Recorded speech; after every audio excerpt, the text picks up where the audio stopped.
Salams and welcome. Thank you for joining me in part number 20 in this Ansari series. We're listening to the fabulous lecture by Dr. Maulana Fazl Rahman Ansari Rahmatullah Alayhi in 1972 to a multicultural audience, and the matters he's talking about are relevant in the 70s as they are relevant today in the global scene. Let's listen to today's episode. Alhamdulillah. And unless this direct experience of the divine comes to the human beings in larger numbers, unless that spirit is aroused, which is the spirit of truth, justice and duty, the human problems, I think, cannot be solved.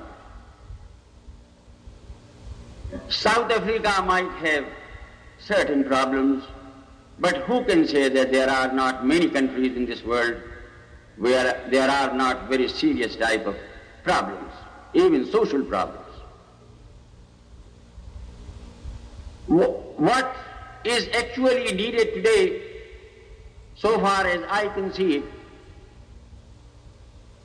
is that which has been emphasized by the speakers before me, and that is a definite and positive effort, a dynamic effort to go back to God, to try to understand the highest values in which mankind has believed. Those highest values for which very eminent and holy personalities arose in the history of mankind. They arose in India, they arose in Palestine, they arose in China, they arose on the continent of Africa, because according to the Holy Quran, the message which the Prophet Muhammad ﷺ brought, such eminent and holy personalities came from God to all the various communities of mankind. I think all of us who are here know it very well that Islam believes in the unity of God. But again, this unity of God which Islam gives us is not unity of a tribal God, is not the unity of a God who is not above human passions, is not the unity of a God who cares for a certain community more than for another community. The verses from the Quran which were read in the very beginning of this function, there, and those verses are the verses with which the Holy Quran begins.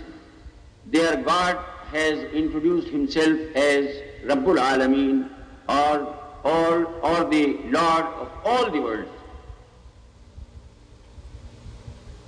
If this concept is accepted, that there is only one God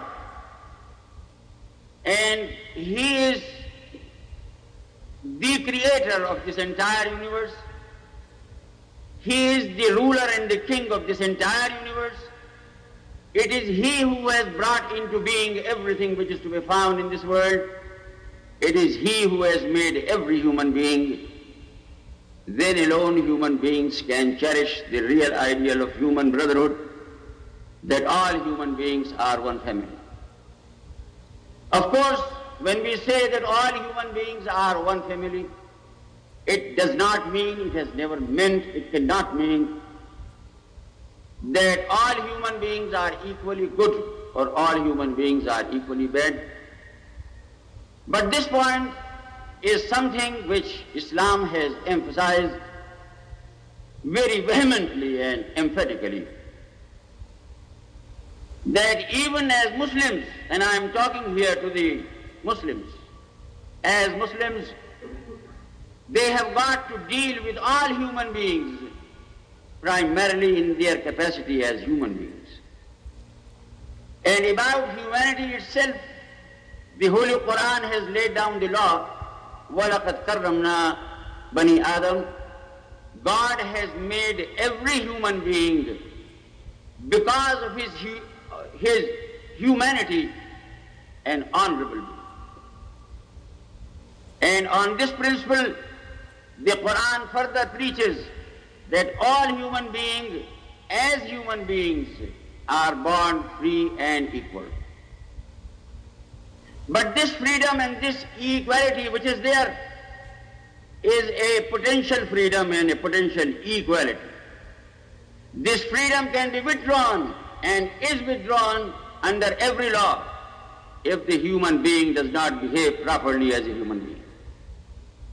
This equality vanishes if every human being does not try to behave and does not try to equip himself with that dignity which alone can ensure that equality. Otherwise, these words might remain words. It is in the very nature of human beings that they would always try to respect any merits which are found in another human being. Consequently, the law should be and the endeavor should be that all human beings should try to excel one another in goodness. All human beings should try to see good in other human beings, and the spirit of hatred, the spirit of contempt for others, and the spirit of jealousy or any other spirit of that type should be kept aside, and a person should try that he should prove to others through his own behavior and through his own achievements that he is worthy of honor. What is happening today, as I said in the beginning, is that godliness has become something formal, while the philosophy of life which we are all pursuing is a sort of materialistic, sensuous philosophy. And this philosophy has got its history. My